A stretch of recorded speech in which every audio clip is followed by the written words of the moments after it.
Well, it's about time I finally covered this machine. Hello everybody, Windows Tech Channel with you guys once again. And yeah, this is my first anything in like, what, 4 months? Or 5, I think. I think the last video I did was a video on the Dell, where I did that Linux video. Truth was, I did get a bunch of things. Well, bunch, used loosely. I did get a few things over the course of those months. Like, for example, I got Windows Home Server, which I did talk about in the community tab, but let's just say I never got around to doing that video. And I know I promised a video on IBM Warp 4, but turns out that my floppy drives, while I think they're still working, are kind of in a state of disrepair at the moment because they don't want to be detected on either the SR1410NX or the Packard Bell. It can do the CD drive just fine, but yeah. And also, the compact SR1410NX's power connection fell off, so I can't even power that on now, no matter how hard I try. So there's that, I guess. So right now, anything involving my Packard Bell and compact are gonna be in a state of limbo until I can either A, get another retro desktop that I can work with, or B, I can just find a solution as to why the hell the floppy drive connection refuses to work in either PC. And on top of that, I said I was going to do IBM 2.1, but you guys know that video from MJD where after he installs it using a floppy disk version, it wouldn't even boot? Well, I got the exact same result on VMware, like VMware Player. And I would get a physical copy of IBM Warp version 3 at this point, but IBM is not cheap at all. Like, I will get it someday, but for now we're just going to cover the PC that I have been talking about for the longest time on this channel, and I'm finally going to cover it.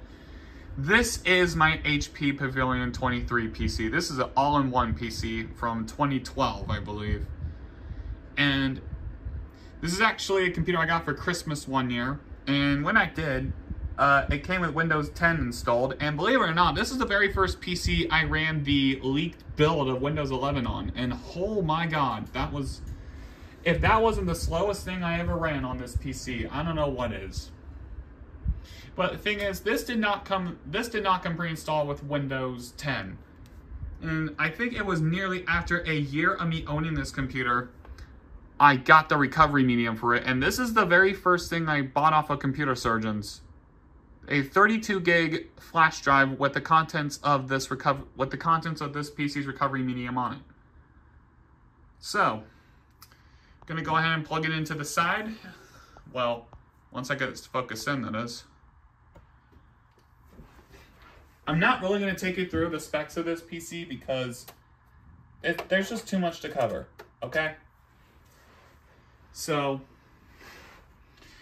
best we can do is get to the BIOS for that. So, I'm going to get my mouse and use one of my posters over here as a temporary mouse pad. Alright, let's see what we can do. I believe it's, what, F2? Or no? Okay, there we go. So you can see it's got 6 gigs of DDR3 RAM. And, oh, it's F10. I forgot what this was here. Alright, here we are. It says 2013, so, okay, BIOS date. Oh yeah, this is the 23B320 machine. It's got an AMD E2 2000 APU with Radeon graphics. Do we have a BIOS date? No? Okay. Maybe it's in the about. Okay, set time and day. Okay, looks like it kept the BIOS date in time as it is. Storage. Okay. Anything about... Okay. I don't think I saw a BIOS date. Okay. Let's just exit out of the BIOS. Ignore changes and exit. See if I can get a BIOS date. June 13th, 2013, I think. Okay. Okay. I don't know what's causing that, but alright. Gonna boot off the USB drive. Oh, that's probably the fan. Yeah, the last videos I tried to record, which one of them I might still be able to publish despite me having recorded on Valentine's Day this year, was my HP laptop from 2020, you know, the one that comes with Windows 10 S that I kind of mentioned a few times on the channel. Well, I actually did a recovery process for that one. Or not recovery I did a recovery process video for that one, so I'll need to edit the clips together and then just upload that. But yeah, I recorded that back in February, so I'll probably put a disclaimer at the beginning of the video. And then I did the 5-year overdue MX6448 recovery on my Dell machine behind me. And then I also tried to install some games on there, which theoretically I could still upload that if I wanted to, but I'm not sure if I'm going to do that. Anyway, we're just waiting on this to boot up here. And if you saw the HP Micro Tower and the HP P2 video, then this is going to be a very familiar looking process. Because HP used the same recovery software in the Windows 8 era. And yeah, as you can tell, this thing is very sluggish, as it takes forever to boot. But once it does, then I'll see you back at the recovery screen. Okay, that actually didn't take as long as I thought, because as soon as I hit the pause button on this recording, the boot wheel just showed, and then we're here. So your set of recovery media may contain a supplemental recovery media. This did not come with one, so is this mouse dead? I haven't used this is the mouse I'm using here. I haven't used it in a while, and it's really showing. I might be able to get through this with a mouse. Oh, there it is. Just took a reboot on the... Okay, it just took a reboot on the mouse here, so... Interesting. Okay, so we have support sent recovery media. And again, this is the very first thing I bought off Computer Surgeons. I do have the DVD recovery for this, but... Let me tell you, the DVD recovery that you make from HP is basically the exact same thing as if you were booting off of the... Sorry, I had someone coming through. What I was saying here was, the DVD recovery medium you make with this machine from HP is exactly the same as if you were booting off of this PC's recovery partition. Which, I mean, cool, I guess, but, I'd rather do it this way.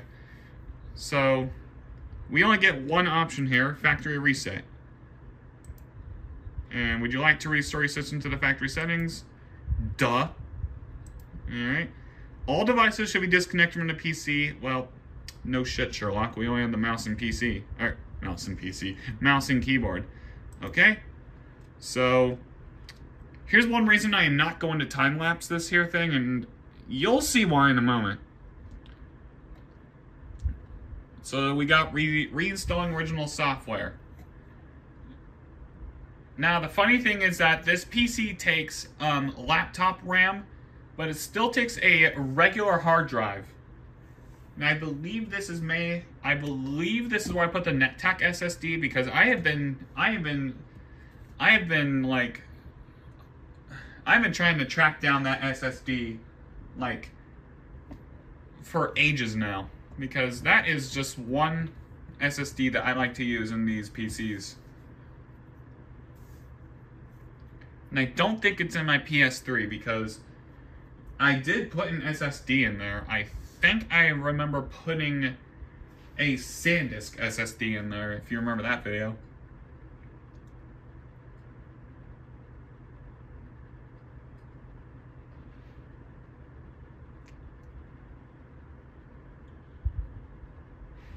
So now I guess we just, I guess we're off to the races at this point, but I need to show you where it says it'll take like several hours, because I do mention that, I did mention that flaw or quirk quite a bit. Like,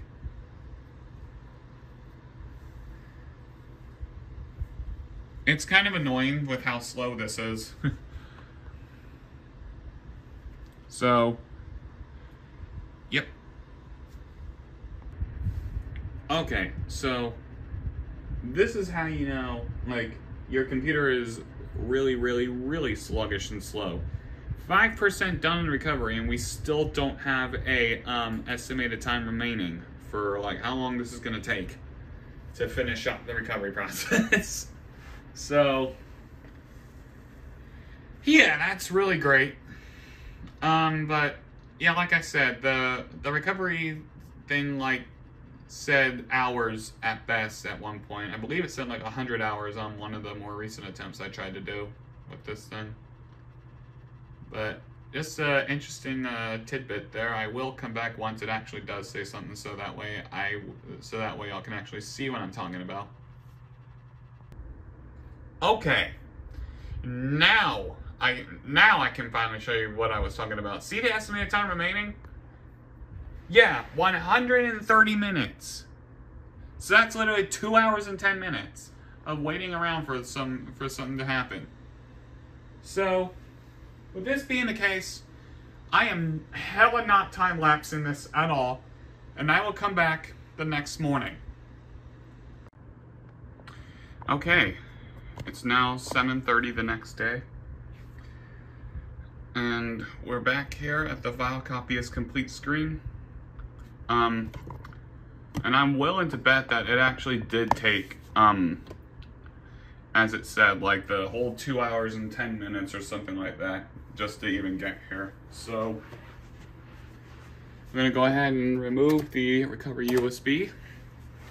And I do have the recovery USB contents on the archive in case you want to do this yourself. Alright, we're going to go ahead and click next and let it do its thing. And it says the PC will power off once the recovery software is complete, but if you saw the other two HP Windows 8 recoveries, then of course that doesn't happen. It just reboots back into the out-of-box experience. Anyway.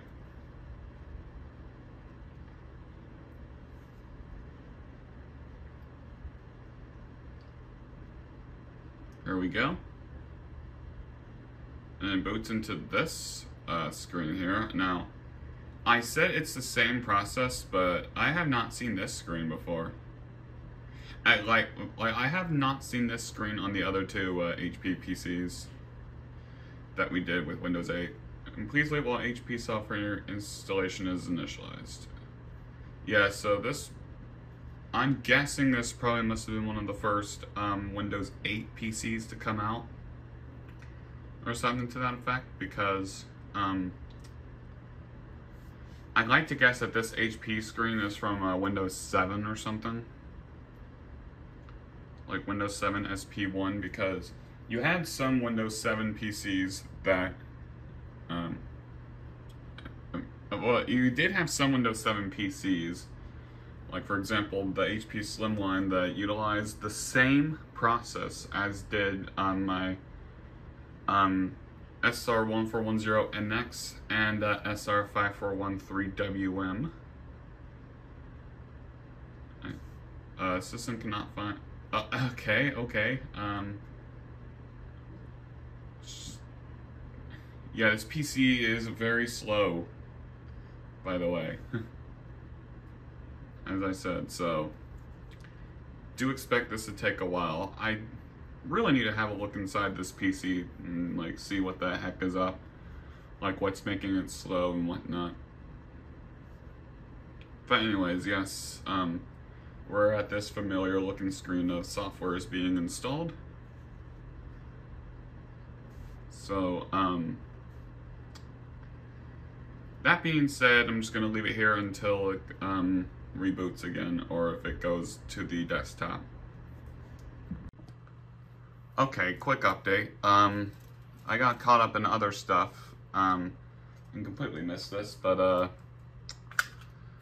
it looks like we are now at the desktop. And if you're able to hear the music, I am very much more or less sorry.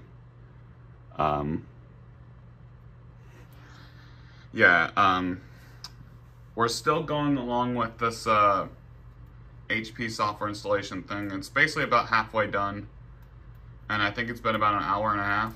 So yeah, so this is basically an example of a slow-ass recovery process on here. So yeah, this is exactly what I imagined, but then again, I did mention that this PC was sluggish and that it actually would legitimately take a while to get this done. So yeah, I just wanted to come back and update y'all on that.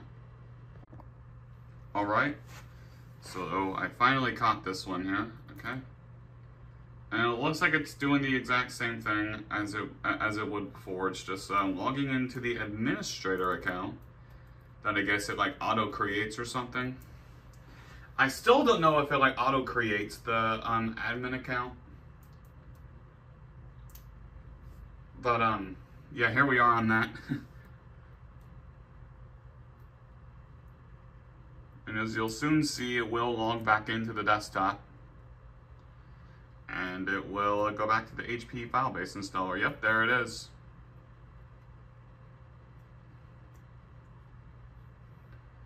And I believe my mouse is once again not usable.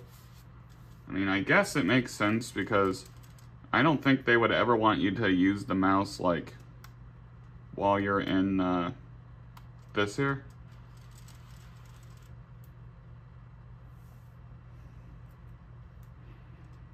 Yeah, I mean, I guess that would make sense. And yeah, it looks like we're actually a little over halfway there.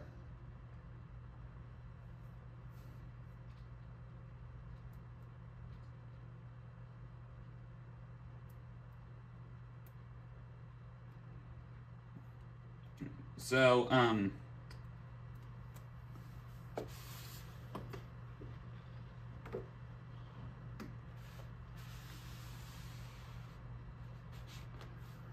yeah, and I also missed the boot animation, which is just the boot wheel. And so, okay, that's pretty cool, I guess.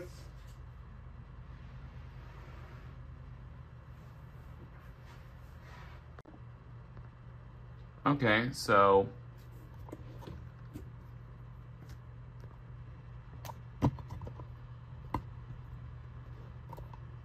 alright.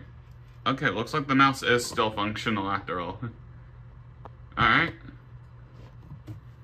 So as you can see here, this is the start screen, in case anybody forgot. We only had to store the File Explorer in the desktop, which build 9200. I'm pretty sure it's going to auto-activate itself.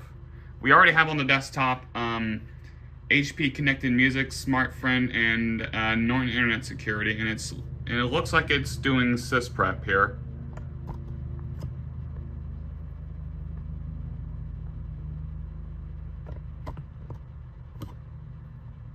And it claims 8:13. It's like 9:30, I think. Okay, can I get it to focus in on a different area of the screen, or is it just gonna continue to be blurry?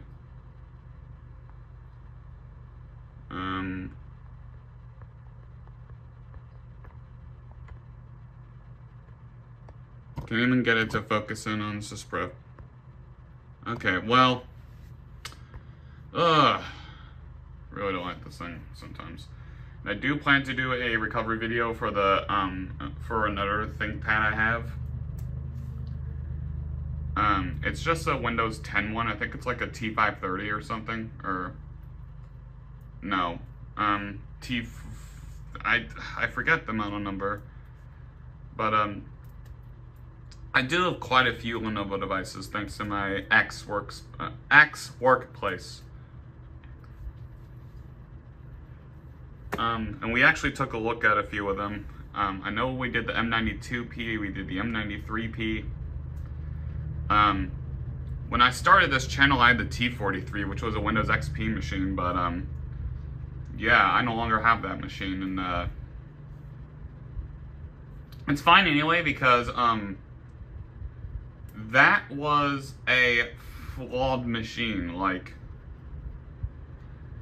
there were just so many things wrong with my machine. Like, one of the hinges was broken, and that's just among other things. But that's the notable issue, is that the one of the hinges was just broken.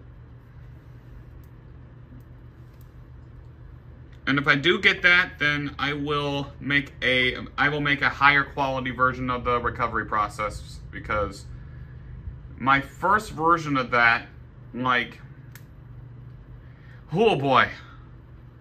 Yeah, there were just I made that video like when the pandemic was like just getting started, I believe. And honestly, I'm glad I'm away from that and making like better quality videos and stuff. I would like to track down another T43 sometime soon, though. The eBay and computer prices really don't mix well, because I'm trying to get one for a reasonable price, but like most of the time it's like, oh, it's just a non-working device, which I truly don't believe. Oh, there it is. Took a while. And that's another reason I'm not time-lapsing here, is because I'm having to point the camera at the monitor, because there's no feasible way for me to get like a direct capture of this to my main PC, because I'm in a completely different area.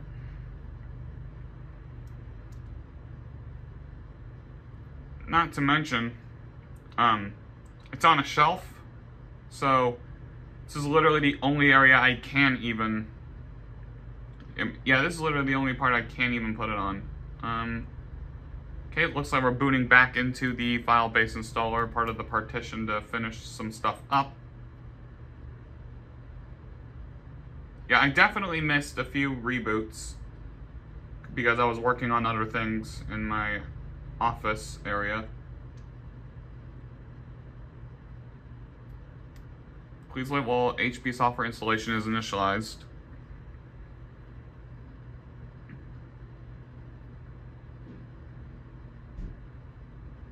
And again, we have not seen this screen much. The HP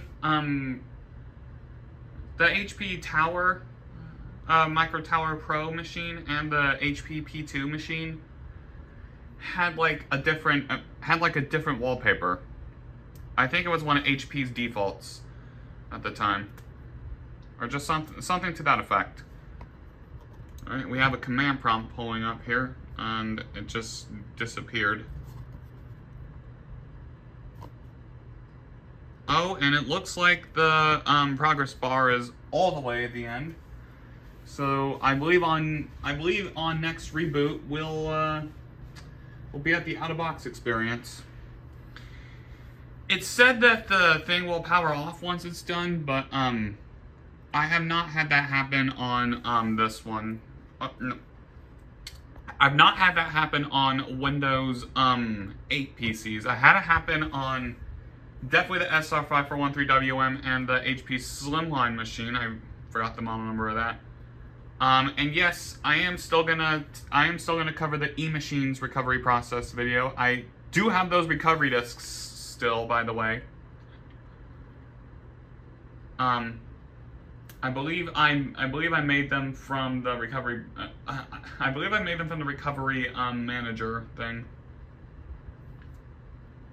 and I should, keyword should, have the. I believe I should have the E-Machines discs I got from eBay as well, but I really cannot confirm if I do or not.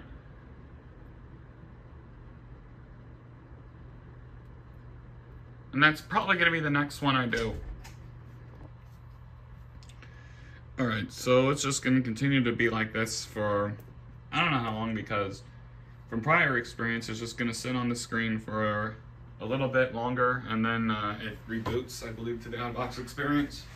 Now, I would do a system recovery video on the HP Elite Book thing, but have a look at this.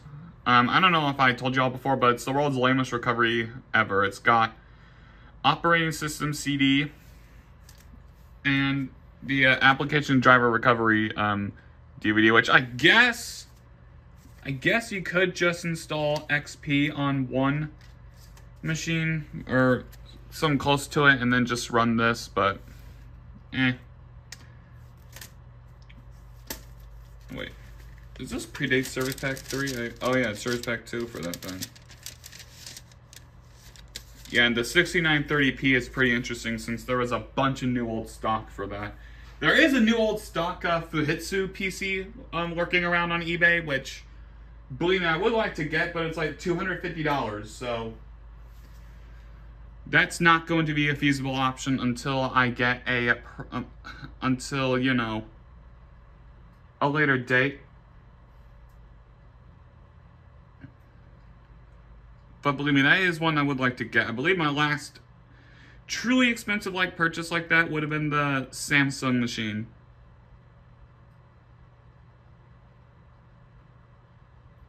But in any case, yeah, I guess I'll just come back once this reboots again. Okay. I genuinely do not know how long that was sitting there, but I'm pretty sure we're finally booting into the out-of-box experience.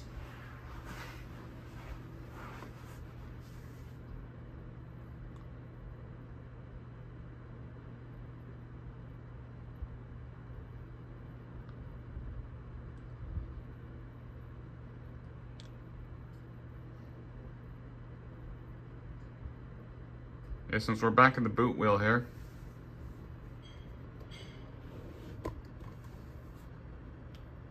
I don't even think I can move my tripod leg. Okay. Just want to make sure. And here we are. So I assume it was just doing a bunch of the HP file-based installer thing for the remainder of the time here anyway. Let's go ahead and get through this here. So we're going to leave this as it is. Yeah, I didn't really go into too much detail with this because it's basically the exact same as the other two HP stuff I did. Okay, yep, internet activation, yes. Okay. And we're not going to, okay, we're just gonna skip this. Let's go through a few basics. Okay. Let me do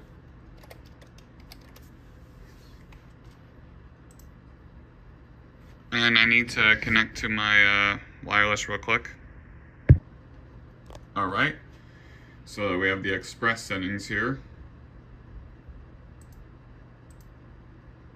And sign into your PC. Alright, so it looks like I will be able to use a Microsoft account here. Let me do that really quickly.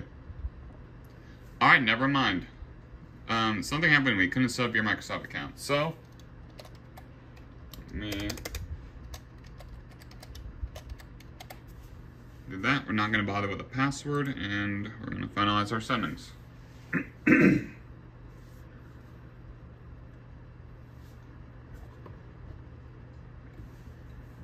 One of my favorite screens here, I said this before. while we're getting things ready, check out the new way to use Windows. I believe there was one installation of this where it basically just went straight from there to the desktop. By the way, there might be a video where I install Windows 8 on the next tablet, just the what is it? Just this version here. See how that would handle itself. Thing is, I would need to get a micro USB to make that work. Or, you know, I could just put it on I could put the installer on a thing there and then see if I can even get maybe that or Windows 7 to install on there.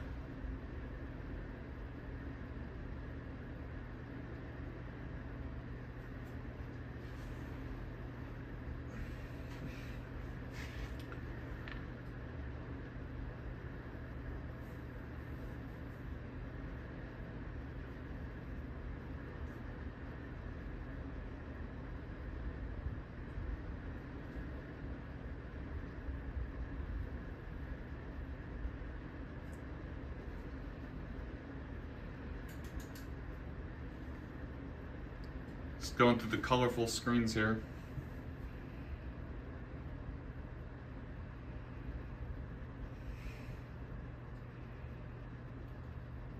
Installing apps.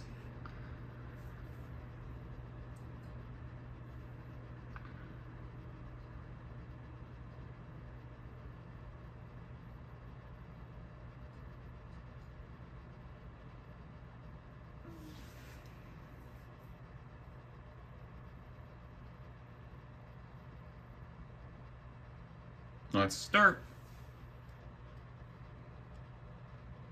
And here's the start screen on this install of Windows on this install of Windows 8.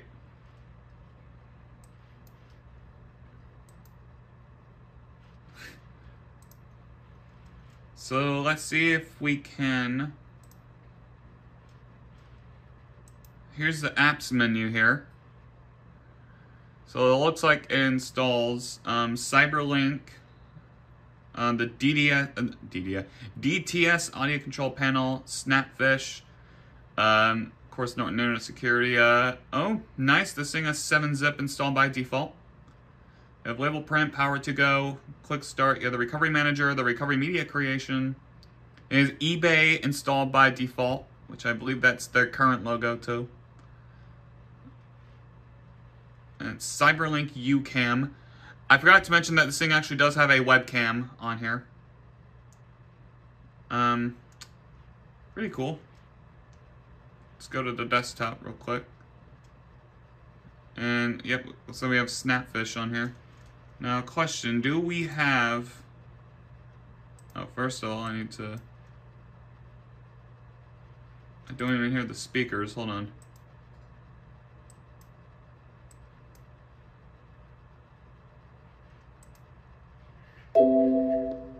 Alright, there we go. It does work. Change PC settings. Is this activated? Oh god, this thing is very slow. Alright, it looks like Windows is activated. For some reason, they always want to set it to Pacific Standard Time.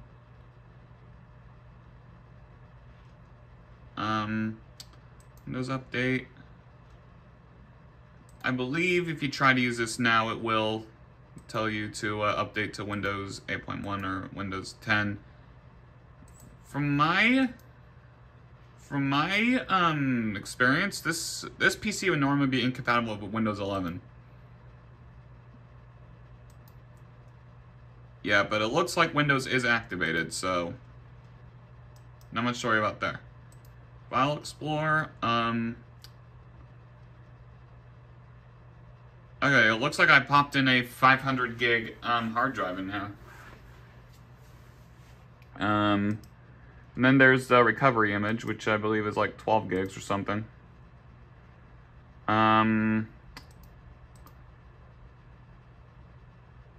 Alright, it looks like it's a WDC 500 gig hard drive.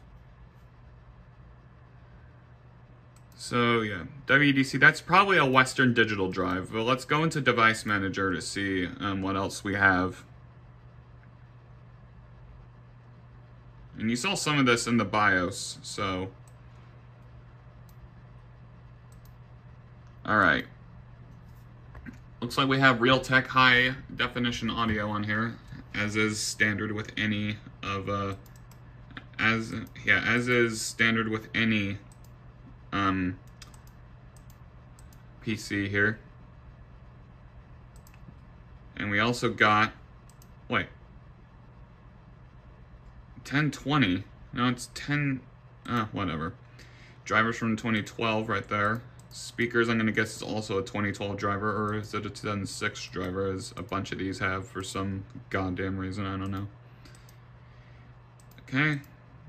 Yeah, WDC, that probably explains the slow, that probably explains the sluggish behavior with this thing. I might switch it to a SSD at some point.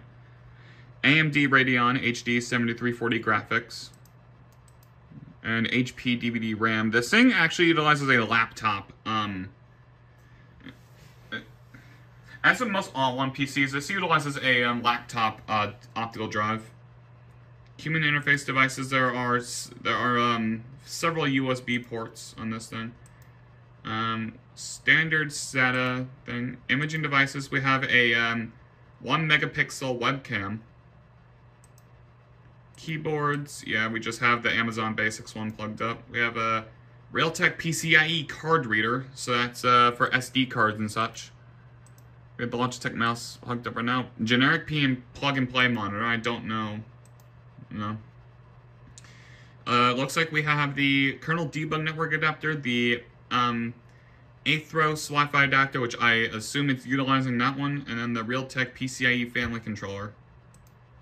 Print queues, yeah, that's processors. Yeah, it's a dual core for the AMD E2 2000. Then we have, okay, sound, yeah. Storage spaces here, system devices. We do have the virtual drive enumerator, so I assume this thing would support that stuff pretty well. With VMware, VirtualBox, or even Hyper-V, which I'm not sure if Hyper-V was a thing in Windows 8. I think that might have been introduced with Windows 10. And then screen resolution, I'm pretty sure the highest we can go is 1920 by 1080. And then we do have the AMD Vision Engine Control Center.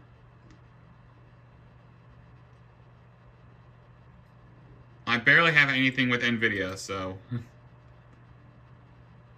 And there that goes. I wonder if I can do like super resolution, or if that wasn't a thing until like... I don't think that was a thing until like Windows 10 or something. Like, detect displays. I wonder if I can even do that. Okay, looks like... No. I don't think we can do that. Desktop.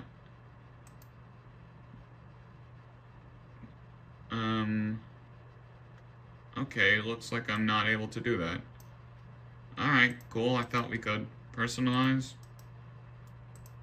How many HP wallpapers do we even have?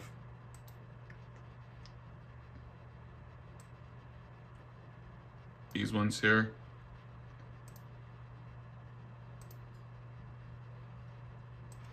Yeah, this is the wallpaper. Yeah, this is a wallpaper that would normally be used, or no, was used on the other HP recovery things here. And then they have this one as a wallpaper. That's lazy. What do we have here? Okay, that reminds me of like Windows Vista or something like that. I don't like that one either. Okay, that one looks pretty cool, I'm not gonna lie. Have one of the matchsticks. And fun fact, this is the default wallpaper on the HP MT3500. And then we have this here. And that one actually gives it the purple one here. Let me do this one here, and then I'll just save changes, change the color. Yeah, I love how that's the exact same color thing as Windows 7. They built off Windows 7 for this, I might add. What sounds is Windows default, which... Play Windows startup sound. They have, like...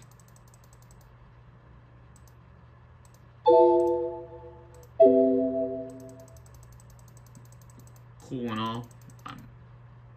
There is a thing called Sound Manager I have on my main PC that you can actually change the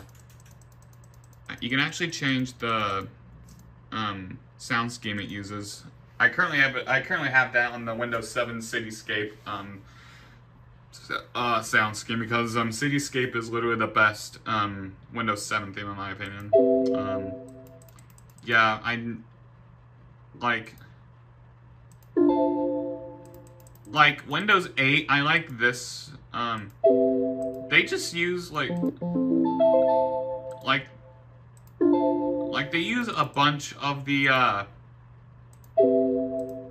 they literally use like a bunch of the they use the same sound effect for half of these things, and also the same theme that would be used in Windows 10.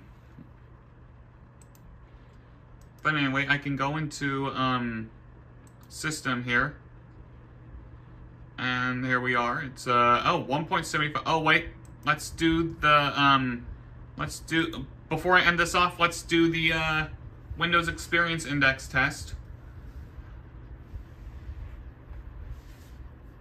It's the one thing I literally like to do on Windows Vista through 8.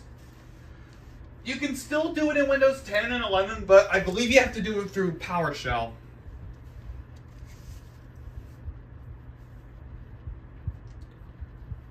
Yeah, I bet you with how slow the hard drive was, and it taking like 2 hours on the recovery screen and whatnot, just for the file copy and whatnot, I'm going to basically bet you that the Windows Experience Index rating is going to be very, very low.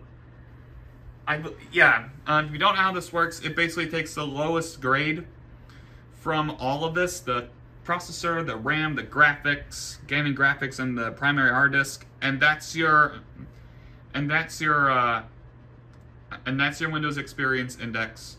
It goes from a 1.0 to a 9.9. Quite obviously, you want to have a 9.9 for everything, but let's be real. I don't think I've ever. Let's be real. I don't think I've ever seen any PC have a 9.9, like for anything.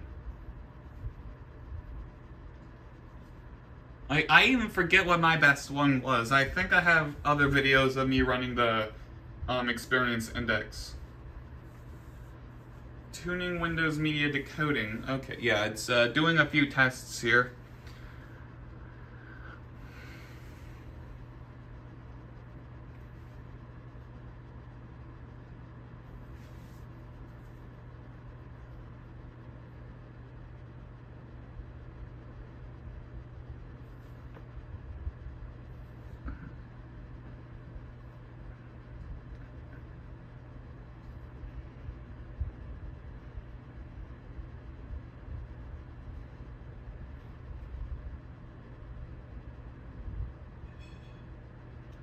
And accessing Windows Media Encoding Performance. Okay, yeah, that's how you know that's a good sign. It lagged a little bit.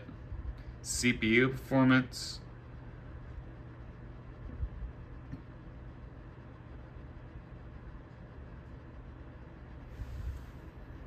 This is basically a one-time thing. I mean, you can do this as many times as you want, but really, it's only going to go up if you, it's really only going to go up if you upgrade your hardware, which, unfortunately, knowing these pre-builts, there's definitely going to be a bottleneck or two.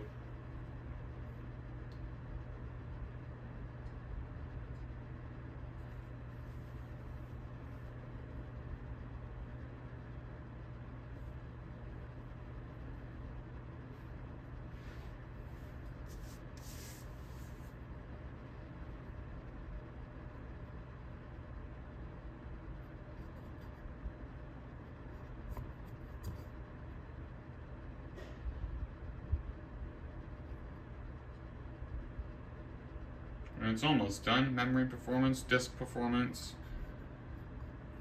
Well, let's zoom in and have a look at what it... Oh yeah, it's... Let's see what it does.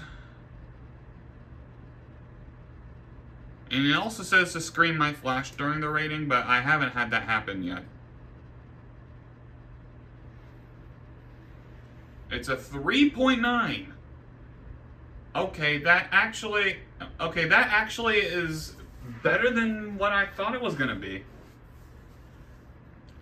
Also, that's the processor. The memory is a 5.3. The graphics is a 4. The gaming graphics is a 5.7. The primary hard disk is a 5.9, which is very interesting.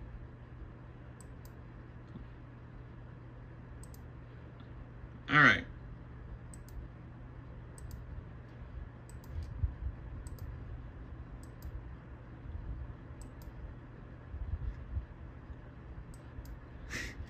Yeah, I find it very funny how you can just open the File Explorer through the control panel. And Windows is activated. So, yep. And that's basically all I have for you guys for this video. So, this was kind of overdue a little bit, but I hope you guys enjoyed, and I'll see y'all soon.